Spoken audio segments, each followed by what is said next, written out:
নমস্কার, সকলকে শারদীয়ার শুভেচ্ছা। আমার এবছরের ভাবনা বিশ্বাসে বিস্ময় 2020। এবছরে 25 পল্লী ক্লাবে যে আবহ সঙ্গীত আমি ব্যবহার করেছি সেটা সম্পূর্ণভাবে আমার ভাবনার সাথে মানানসই করেই বানানো। এবছরের ভাবনাটা আমি মূলত এই বছরের দুর্গাপুজোকে কেন্দ্র করেই করেছি। মানে এই বছরে কিন্তু এই 2020 সালে দুর্গাপুজোটা শুধুমাত্র দুর্গাপুজোর মধ্যে সীমাবদ্ধ ছিল না। যখন দুর্গাপুজো নিয়ে ভাবনা, দুর্গাপুজো নিয়ে দৌড়াদৌড়ি শুরু হয়ে যায়, তখন আমরা গৃহবন্দী হয়েছিলাম, তখন আমরা কর্মহীন হয়ে পড়েছি, তখন আমরা আমফানে বিধ্বস্ত হয়েছি।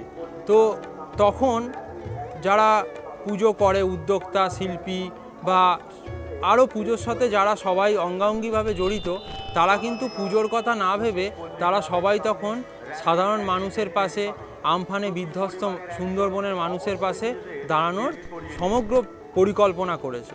তো আমার মনে হয় এটাই সবচেয়ে বড় পুজো, এর থেকে বড় পুজো আর হয় না। তো আমি এইটাকে নিয়েই এবছরে কাজটা করেছি। দুর্গাপুজো একটা সময় মনে হয়েছিল যে হয়তো হবে না, বা হলেও কিভাবে হবে আমরা কেউ জানি না। তখন কিন্তু মনে হয়েছিল এই মানুষের পাশে দাঁড়ানোটাই দুর্গাপুজো। তো আমি এই ভাবনাটাকে নিয়ে সঙ্গে করে নিয়ে, এবং যারা যারা এই ওতপ্রোতভাবে এত ভালোভাবে সামাজিক কাজকর্মের সঙ্গে যুক্ত হয়ে সমাজের একটা উৎসব গড়ে তুলেছে, তাদেরকে কুর্নিশ জানানোর জন্যই আমার এই কাজ।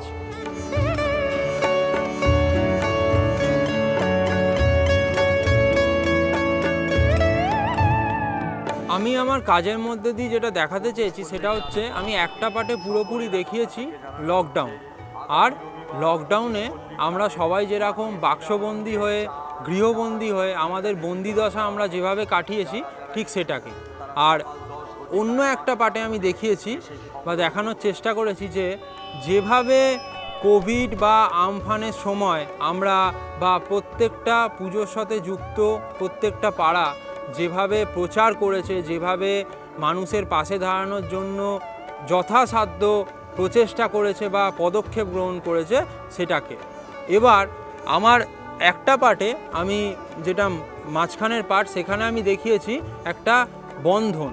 সেই বন্ধনটা হলো বা একটা ব্যালেন্স, ভারসাম্য। সেটা হচ্ছে দুর্গাপুজো একটা উৎসব, এই উৎসবের সাথে যারা দুর্গাপুজো আমরা করি তাদের মধ্যে একটা অদ্ভুত এত ভালো ভারসাম্য, যার জন্যই আজকে দুর্গাপুজোটা করা, এই পরিস্থিতিতেও করা সম্ভব হয়েছে।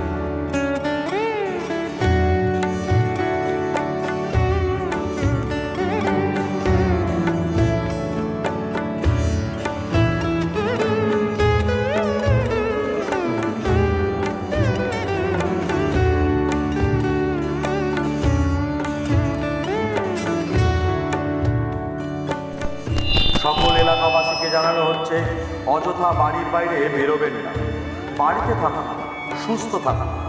যদি কারো জ্বর, কাশি বা শ্বাসকষ্ট থাকে, তারা আমাদের 25 পল্লী ক্লাবের সঙ্গে অবশ্যই যোগাযোগ করুন।